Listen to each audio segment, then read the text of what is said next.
Hi, I'm Darren. Hi, I'm Gordon. And we're the two gay reefers.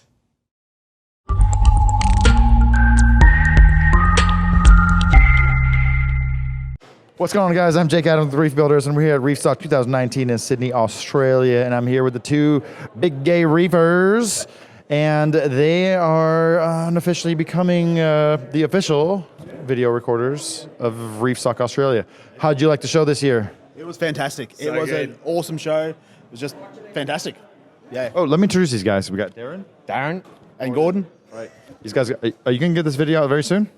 as soon as you give us the nod. All right. Well, they're actually coming to Orlando for MACNA, and I have tasked them with putting together this little video of. Are we talking about Vincent or Julian? Vincent. I want Vincent's video on my channel, Yes. and Julian's video on your channel. Yes. All right. So whichever opposite video you're watching right now, go to the other channel to watch either Vincent or Julian Sprung, because they put together some great presentation. But I have to say, I was impressed. This doesn't do justice to what I feel about the progress and improvement from last year to this year. Yep. You know, I thought it would take 3, 4, 5 years at most to mature ReefStock. Yep. But there's not much room left for you guys, for the Australians, to improve their booths from year to year. This was an amazing show. It was so much time. What was your favorite part? Everything. Well, winning the calcium reactor. Winning the calcium Winning the calcium reactor. Very good. Can't be much better than that. Pretty stoked with that. What about you, D-Dog? Anybody call you D-Dog? Well, no, but you can. Probably, I got to film all the corals, and like every single coral I saw was top notch. Like, you can't get any better than the corals that were here this year. Like, seriously. You know, the Australians, not the Americans, they're the ones who say, oh, we're, 3 to 5 years behind the West and behind America, but they have caught up so freaking fast. The quality of the corals here at ReefStock Australia was off the hook, and I got to give it to D-Dog and G-Man, because it takes work. It takes a certain amount of work and effort and commitment to sit there and record the videos, edit the videos, record the videos, upload the videos, record the videos, edit the videos, publish the videos, and then, 2 in 2 days. engaging in, your audience and stuff like that. So cheers to you guys for all your hard work. I have no doubt that these guys are going to crush it in Orlando. Yes. So I know this is the intro, but go ahead and subscribe, smash that notification bell so you never miss a video from these very creative, talented fellows. And we'll see everybody in Orlando. Excellent. All right. Thank you. See you there. Help me in giving a very loud and proud Australian welcome for Mr. Julian Sprung.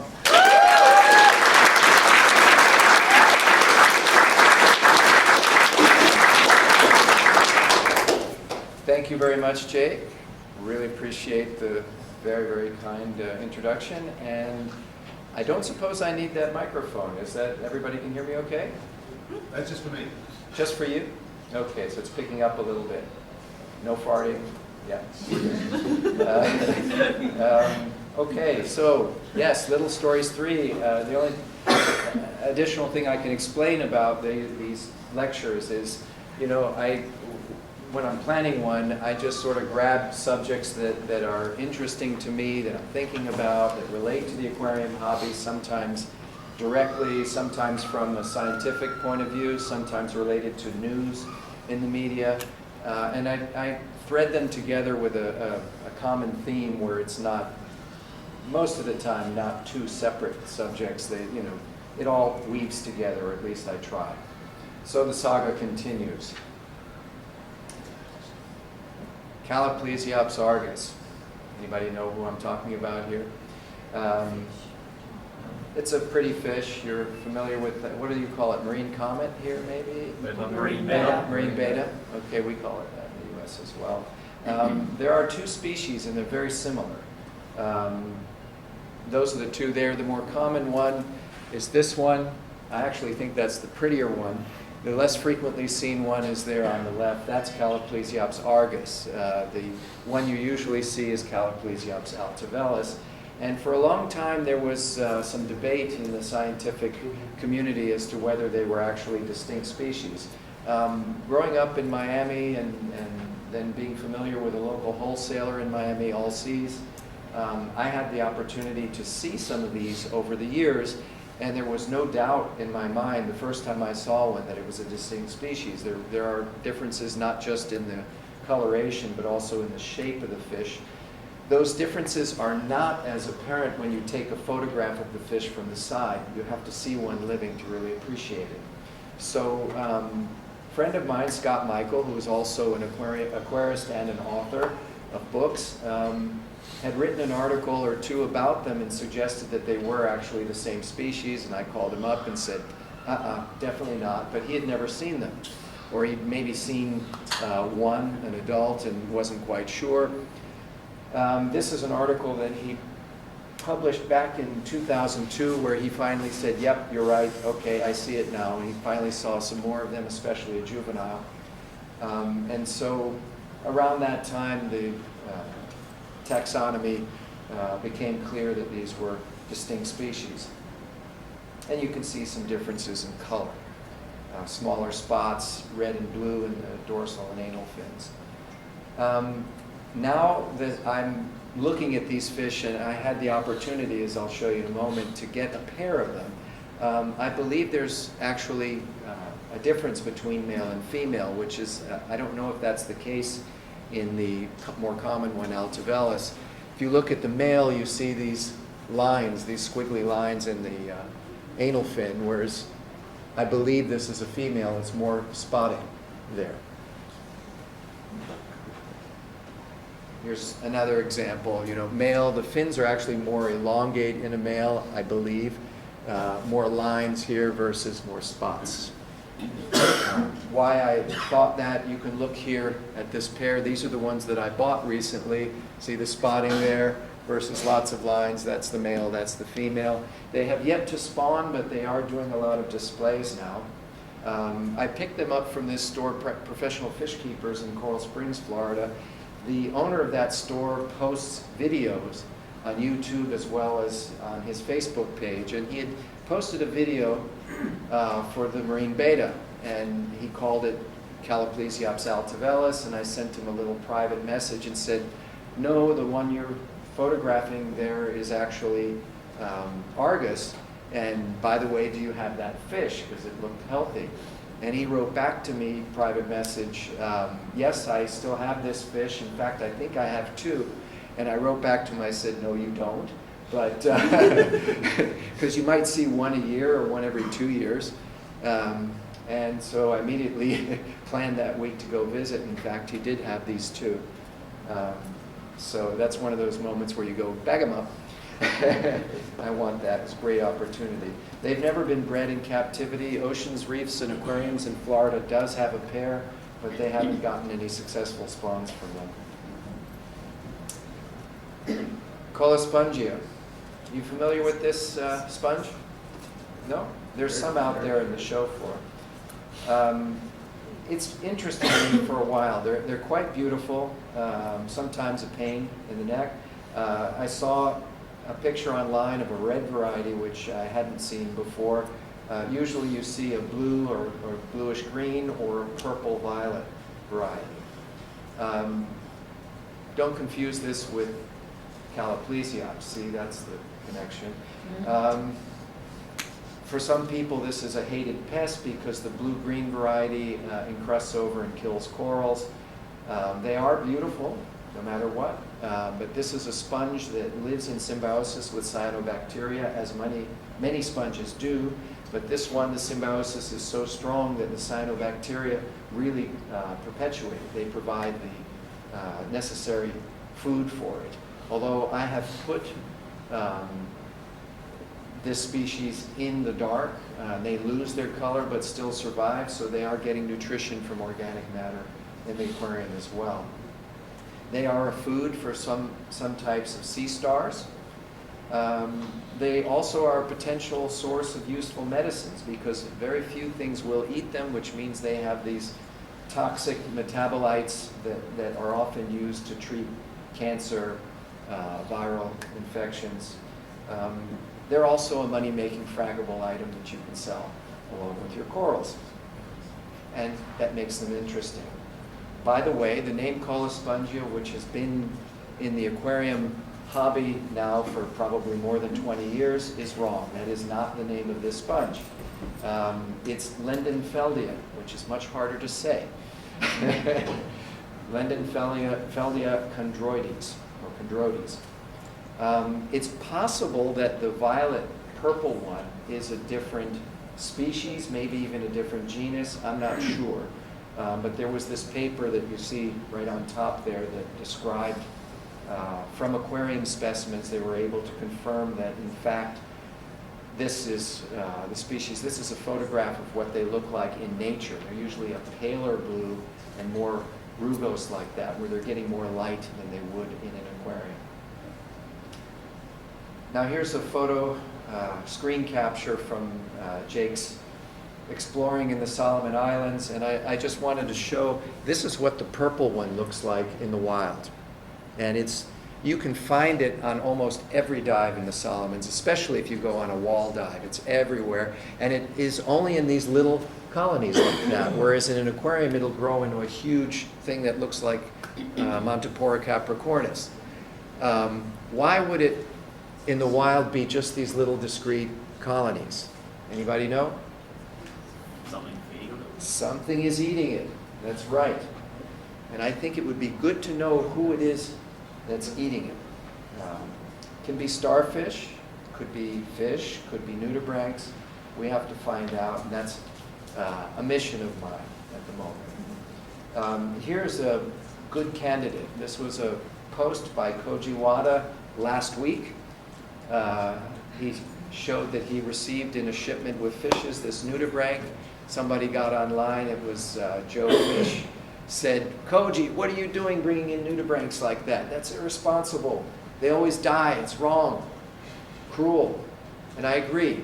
But I wrote to Koji, I said, save that one, send it to me, because I thought, I know that this type of dorade nudibranch feeds on sponges exclusively, and I thought, I'm so glad he brought it in, because now I'm going to test that one on Colospongia and see.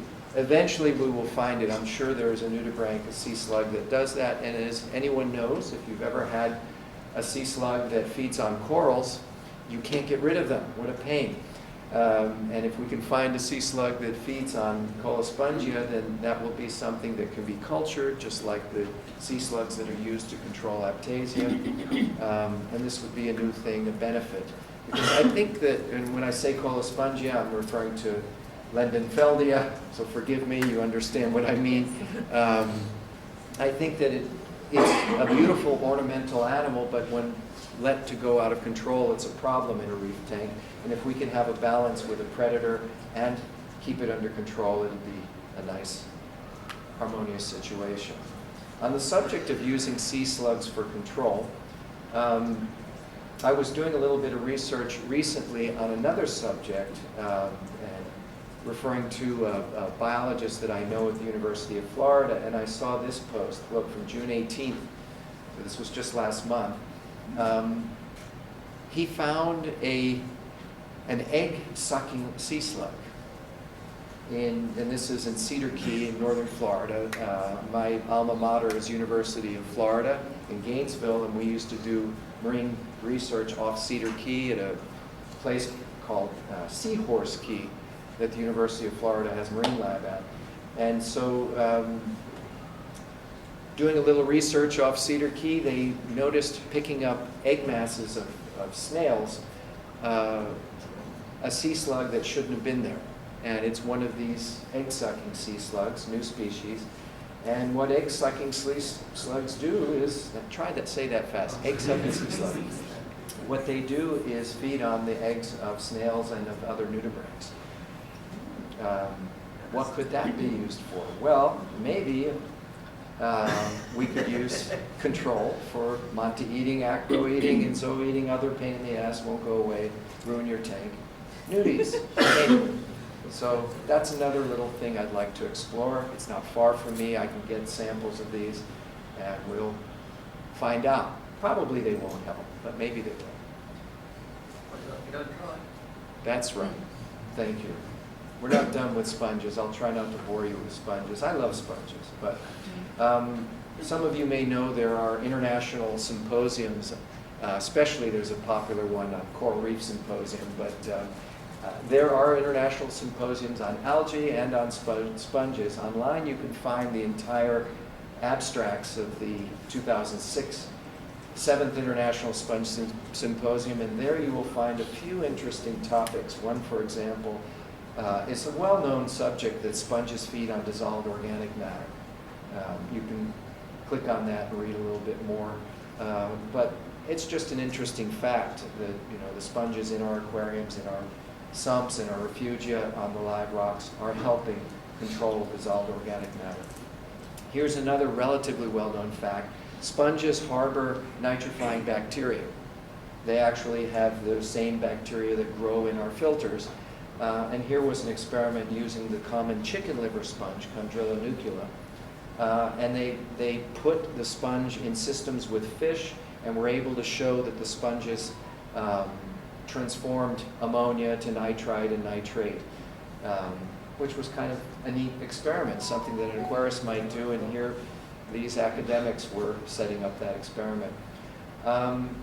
Something more interesting to us coral keepers, here was an experiment using the sponge as a bioremediator to control pathogenic bacteria in aquaculture. So it's well known that in closed system aquaculture, whether it's of abalones or mussels or something like that, or corals, you can get pathogenic bacteria, which in the case of corals cause tissue necrosis. Here they utilize sponges as a means to control bacteria like Vibrio, and they found them quite effective.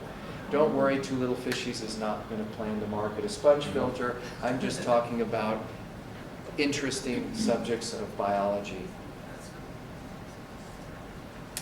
Here, the last one, maintaining marine sponges in tanks. A lot of people say, well, you need to feed them silicate. That's true for certain sponges, but not all sponges. Here was experiments where they were studying the growth of sponges in captivity, and they actually found that addition of iron was critical for them. And they found that it corresponded to their experience of where these sponges grew in habitats in the wild, where there was a significant input of iron, for example, from mineral muds that enter the water stream. So that's something you don't hear every day.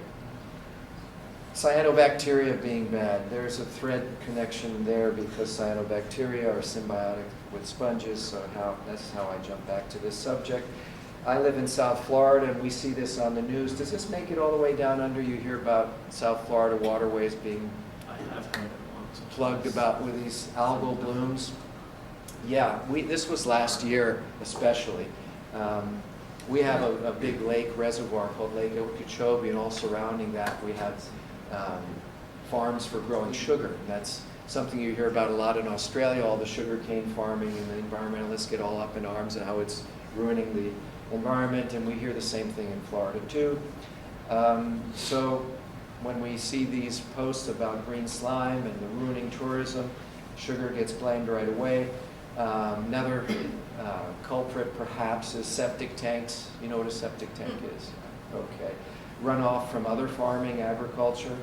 But now I'm going out on a limb here because I'm not proving this, but I have a theory about what another idea that maybe is a little bit harder to see.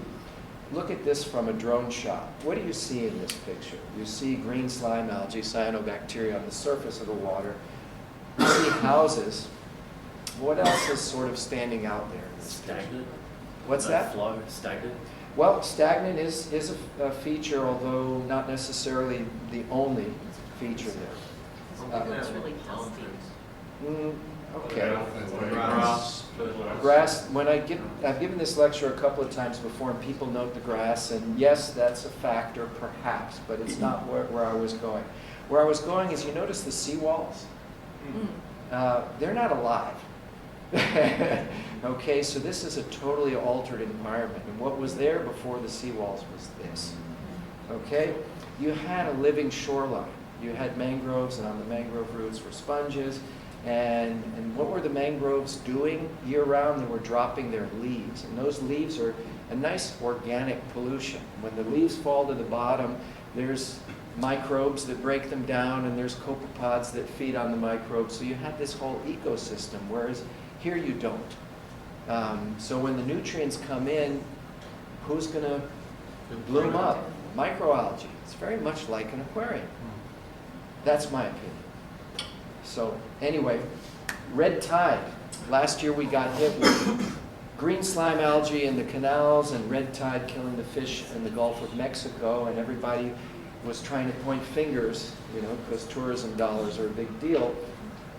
And I remember years back reading papers that explained what causes the red tide, aside from the knowledge that it's this dinoflagellate blooming. I saw news stories last year when it was happening, and they had scientists who were looking for the smoking gun. They were trying to take nutrient samples in the water and trace it back to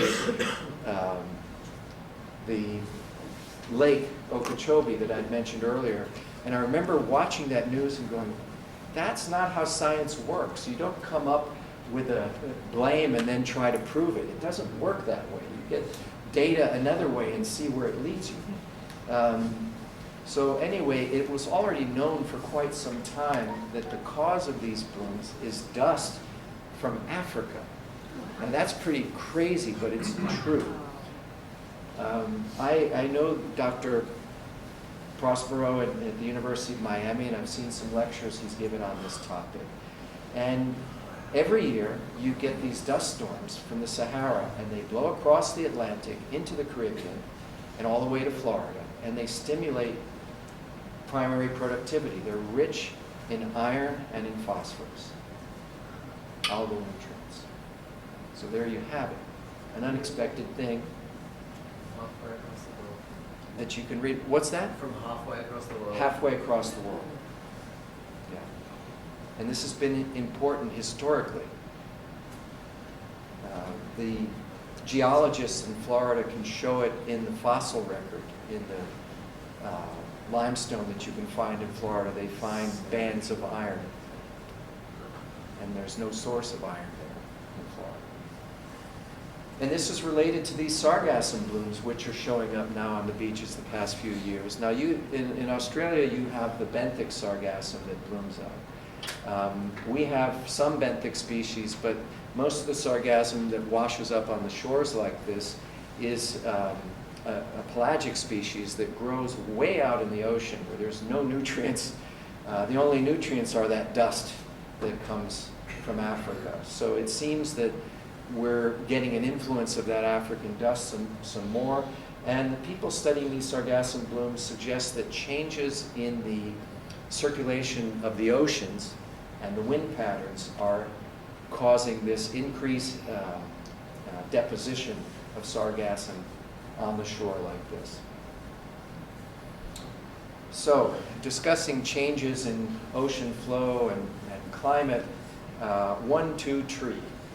I gave this talk at Reefapalooza in Orlando. When I went on this tangent, a few people got up and walked out. I was rather sad. So this picture here shows a valley in Peru. My wife is from Peru, and her family actually, and it's her extended family, actually owns that valley, including some of the vertical faces of the mountains. The first time I saw it, I was like, oh my God. So, and they've been farming this for quite some time. My wife's father got an idea a few years back, that they'd been using this valley, this plain, to farm cows, vegetables, whatnot. Why don't they use this space, plant some trees? And you can see in this picture where he got started. Let's see. So it's been about 3 years, and there's a little section there of pine trees that have been planted. And underneath the pine trees, here, this is right on the side of the road, whereas typical where humans disturb habitat, you just find weeds. But further out, there's a lot of interesting things. There's orchids, bromeliads, ferns, and a lot of life underneath the trees there. So we've planted, and when I say we, I've sent money down there. So all my wife's siblings who live in Peru, we've all donated to this cause, 40,000 trees so far. And a funny thing has happened because monkey see, monkey do. Other people in that area, seeing what we're doing, have started planting trees too. Interesting what happens among people. My wife's father, who's there, his idea was planting this for the future, that at some point we'll harvest these and this will be our retirement. But you know, I look at it and I think, wow, this is really a cool thing that a lot of people can be doing it where the land is appropriate. And this helps to offset carbon dioxide accumulation in the atmosphere. I wanted to comment that you do, I'm sure in Australia, just as in the US, you hear literally every day when you turn on the radio or watch TV, climate change, CO2 accumulating, oh my God. And what do you do about it? Nothing. We have to drive to work. If you do have the ability to take public transportation, maybe you do that. I'm not here to preach and make everybody guilty, but what I notice as a biologist, that we hear this every day, and no doubt it makes people feel bad about it, but there's not really a good solution on a human level. You know, the solutions that are proposed are more on the corporate level. Oh, if only the, you know, different corporations would do things. And it's important that that message gets out there, but I think there needs to be a human level as well, and I think one way is planting trees. We can make a difference. Somebody might tell you, oh, that's a spit in the ocean, but actually I don't think so. And there are scientific papers now backing this up. China and India currently lead the greening of the world through land use management and planting. Did you know that? It's a recent paper. Where's the date on that? This was just some months back. It's not very long ago. Just to show you a NASA satellite view and changes in the amount of green leaf area through 2000 to 2017. It's happening. While, of course, populations are booming there, and there's also industry, at the same time, they're ahead of other parts of the industrial world in greening. This was just like a couple of weeks ago, July 30th, 2019. Did you hear this news story? Ethiopia Wow. planting more than 350 million trees in 12 hours. I'm not sure that's possible, but the news story, news story came out. And hyperbole aside, if different countries made an effort to plant and maintain trees, if there are the proper resources of water to sustain it, and of course when you plant trees it changes the climate locally so that water becomes more available. This is, on a human scale, something that could be done. While at the same time, this was in the same week, you had Brazil Space Institute director fired. He called out the government on Amazon deforestation, and the Amazon rainforest area is one of the biggest lungs of the planet. And apparently in the past couple of years, the far-right government there has been encouraging deforestation. It's sad. Another subject about the world. It is a round world, isn't it? I think so. Certainly. This is Jake's favorite scientific paper. One of mine too. Our buddy Luis Rocha was involved in this. One of the favorite fishes. Resplendent angelfish was proven to be, not so long ago, a product of an invasion to the Atlantic Ocean from the Indian Ocean. And parent species you could refer to as the similar-looking flameback pygmy angelfish, which, as you can see here, has this range in the Indian Ocean. If you're a fish lumper, actually this fish ranges all the way to Hawaii. Centropyge fisheri is essentially the same fish, just looks a little different. But anyway, acanthops occurs here, and as you can see, it goes all the way to South Africa. And I encourage you after the talk, it doesn't have to be immediately after the talk, but if you ever have a chance, take a look at this. I'll give you the link, the URL for this. about the surface warm water eddies here that go down the coast of Africa and into the Atlantic. There's a beautiful video that is at, this is the description for it. Write that down, take your notes. Take a picture if you want. And somebody will share that with you. We're going to get to see a low-res version of it in a moment. Here we go.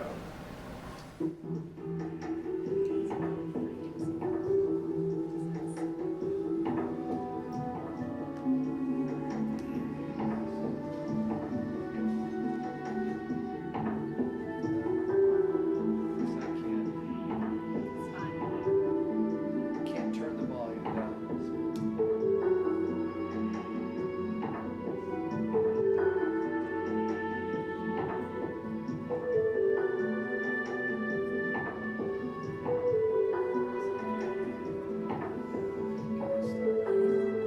So look here. Really? See how that goes. Oh, right there. Sure. Thank you.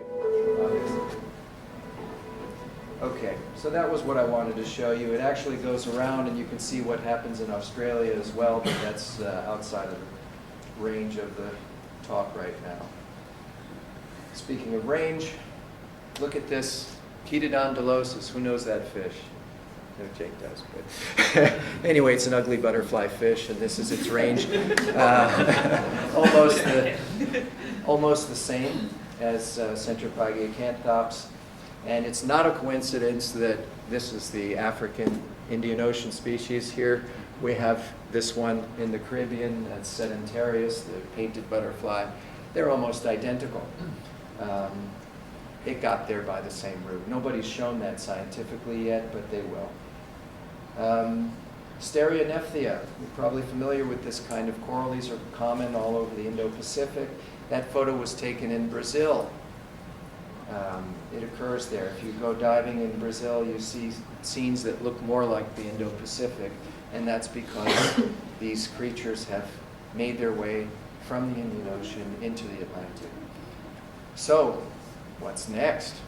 Well, if the climate is changing and the globe is warming, we're likely to have more, right?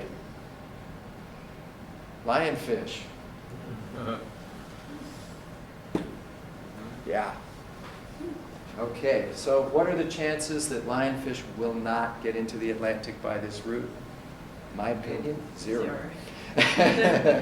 So what does that mean for our perception of the fact that aquariums release lionfish into the Caribbean? Have to use your head and think about it. Polymictes kingi. Kinga. Maybe some days this is going to be a Florida fish too, right? Probably not anytime soon, not in our lifetime, but maybe a Polymictes will make it into the Atlantic. Comacanthus imperator, rhomboides, maculosus, semicirculatus, they all range down to South Africa, so it really is a matter of time before they enter the Atlantic. Well, we could just build a wall, I suppose.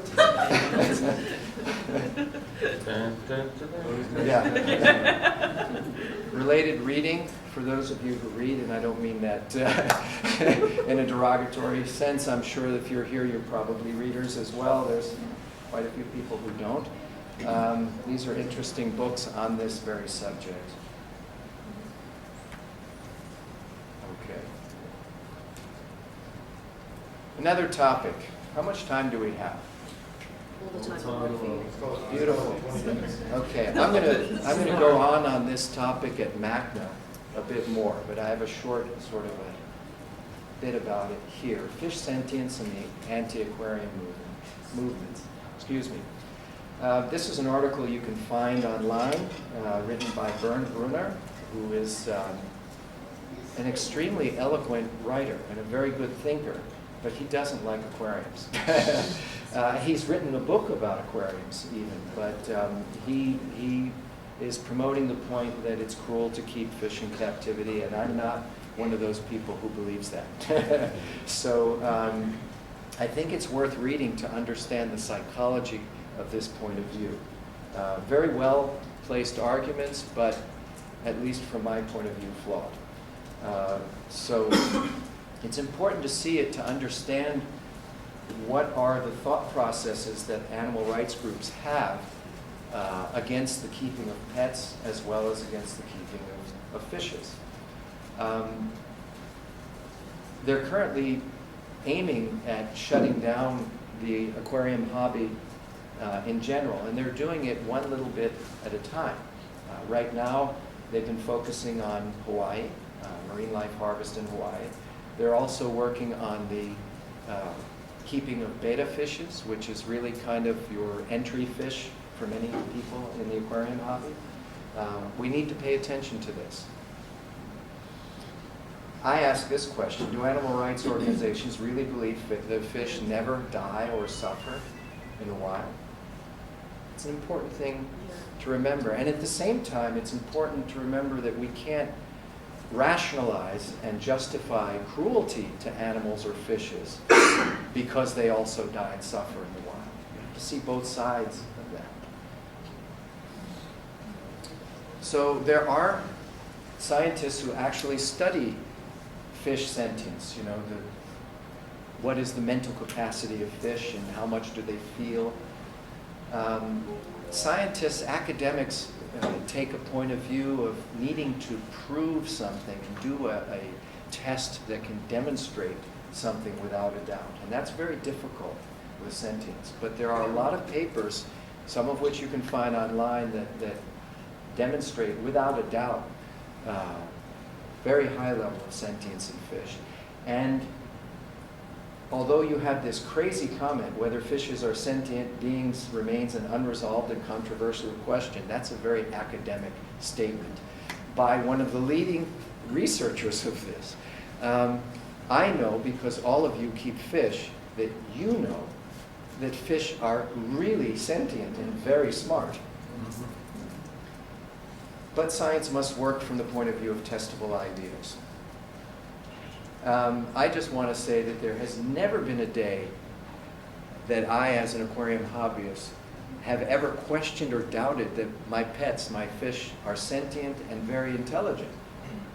And that's why I keep them. So it's the exact opposite argument. Animal rights say they're sentient, so you should not keep them. And I say they're sentient, so you should. Okay. And the fact that they use sentience as a point to argue against keeping them, I think, is infuriating. And we should, as hobbyists, highlight the fact that they're intelligent. And it's also a reminder of our responsibility to provide the best care for our pets. That's the message. Biophilia, the love of life or living systems, first used by Erich Fromm to describe this psychological orientation, being attracted to all things that are alive. Chances are, if you love corals, you might also be inclined to keep dogs or cats or birds, plants. You might like to go to a museum or go to a park. All of these things stimulate you psychologically. Biophilia hypothesis suggests that humans possess an innate tendency to seek connections with nature and other forms of life. Edward Wilson introduced this in a book with that subject as the title. And he defined biophilia as the urge to affiliate with other forms of life. Those of you who know abyss pumps, I saw this picture and I thought it really captures that. You know, if you're an aquarist and you have a dog, you know, who's in charge and who loves who, right? We aquarists, we are biophiles. This is a fact. Amen. Animal rights organizations, they love animals too, but they're not biophiles. In fact, their objective is to prevent biophiles from having animals in their home. That's the yin and the yang of it. This was a recent article in The Guardian promoting that point of view. So we associate with plants as well, as I mentioned. And we even create ecosystems with our reef aquariums or our planted freshwater aquariums that include not only the plants, animals, we got microbes in there as well, which relates to me and my mangroves. And you know, I give this part of the talk in the US, and it's, you know, people eat this up. It's a little more challenging here in Oz because why can't this be done here? It's a pity, you know. You can see how keeping corals in captivity promotes conservation of the Great Barrier Reef. Australian coastline has some of the most intact, beautiful, and highly diverse mangrove ecosystems in the entire planet. And mangroves reproduce with their little propagules that are abundant. I think this should develop as a hobby here. I think it'll take people lobbying the government in the right way, because after all, it wasn't that long ago that the corals that we now take for granted as available to keep were not allowed to be harvested, or in very, very small numbers. At one time, they could not be exported from here to the US. So somewhere along the line, somebody realized that, oh, this could be actually a good thing for conservation. Someday, I hope they realize that for mangroves as well. In Oz, you also have absolutely crazy rules about koi fish. Some of you may know that. This is a pond in Miami with mangroves in it. So just like I'm interested in corals and other funny things about them, I grow mangroves, and I notice when I collect the propagules mutations, there's a couple of mutations and also variation. These two here are Siamese twin mangroves where the propagule grows together and curls. This one, they merge together as one, so you get double the number of leaves in a whorl. This one has actually remained two separate ones. This is an albino. It doesn't produce chlorophyll. Are they growing in fresh? These are growing in fresh water outside. Yeah. So basically, you put the propagule in any container at all with water, so you keep the roots wet in the sunlight. Here in Sydney, you never get to freezing, right? So you could theoretically grow them if it was legal. So, what's that? Or you don't get caught. We don't get caught. Well, maybe it's some. I would not recommend doing something that is illegal. Don't. We don't need that black eye on the industry. But you can lobby the government to make it legal. What? 5 minutes? Okay, we're almost done. There's a little stubby mangrove there. There's one that has curled leaves. So I've found all these, they interest me. There's a triple whorl. Here's one I found back in the 1990s and went back to visit it with my wife. Went kayaking on our anniversary. It was a fun time. I called it Michael Jordan mangrove because it was huge and it had gigantic leaves. The leaves were almost as big as my face. And after some hurricanes, the big tree has fallen over and it's almost gone, but what's left are these vegetatively propagating. It looks like Caulerpa. It does this now.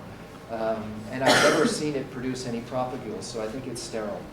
It has these amazing giant leaves, and I'm going to study it with a local botanic garden. This is a mangrove display at my house. It's a pond, about 500 gallons.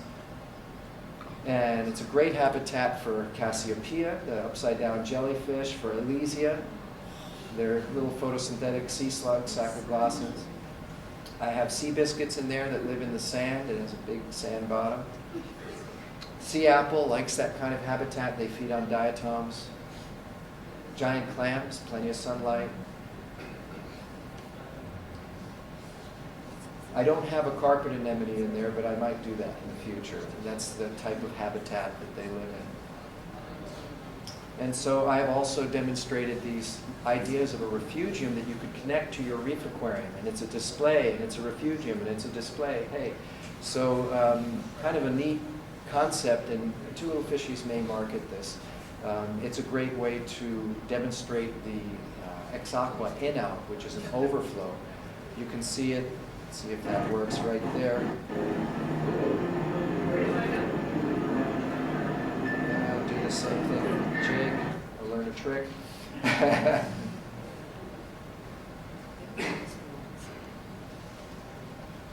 Imagine that. Wouldn't you like to have that? Yeah. Oh, yeah. Right. Now, you can't put every fish in the world or every coral in the world, but you could make a special habitat there. Don't worry, almost done. The Burger Zoo in Holland has a whole building dedicated to mangroves. On the left side there's the freshwater place, on the right saltwater. They actually have tides and a little stream with fiddler crabs, all the leaves falling and mud. It's the real deal in the Netherlands. They have butterflies in there. If you look carefully, there's a butterfly flying at the top of the picture, and birds. And look at that water. That's the mud being stirred up, so you could grow all kinds of filter feeders because that mud has bacteria and other things on it. You could grow a lot of stuff in that water. And that's a frankenpuss. Anyway, there has to be a connection. Researchers say proteins found in squid can be used to make biodegradable plastics. Wow.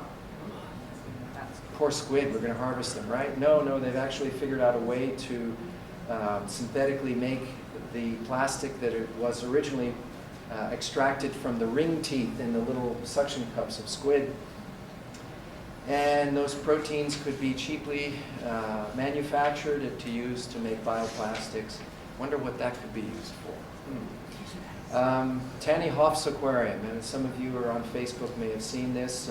He successfully kept the hooded butterfly fish, Chaetodon larvatus, and he used two little fishies pouch feeder, putting frozen oyster in there, and you can see that here. This video, which I'll only show you a little bit of. Jake made me show you this. Shameless promotion, accuracy one. He said, tell people about your salt. We make this in Two Little Fishies in Miami. It's my formula.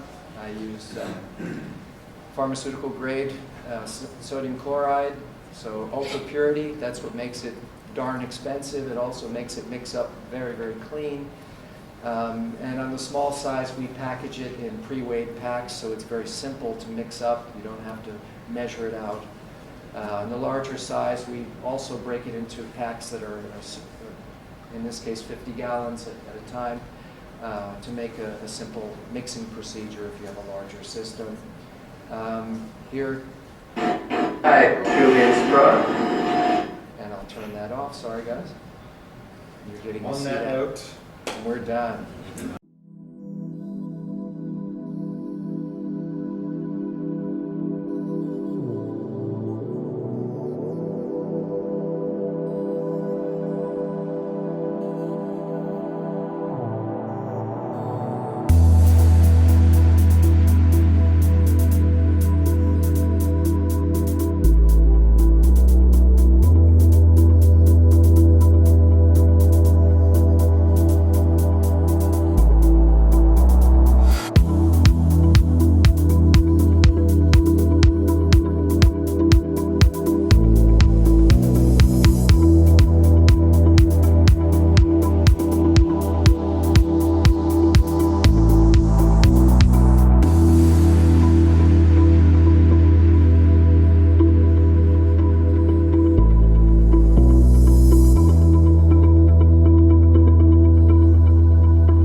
Anyway, guys, if you've enjoyed today's video, like, comment, and subscribe. Like, comment, and subscribe. Like, comment, and subscribe. Like, comment, and subscribe. And as always, be excellent to each other and keep it salty, everyone. See you guys. Bye for now. What's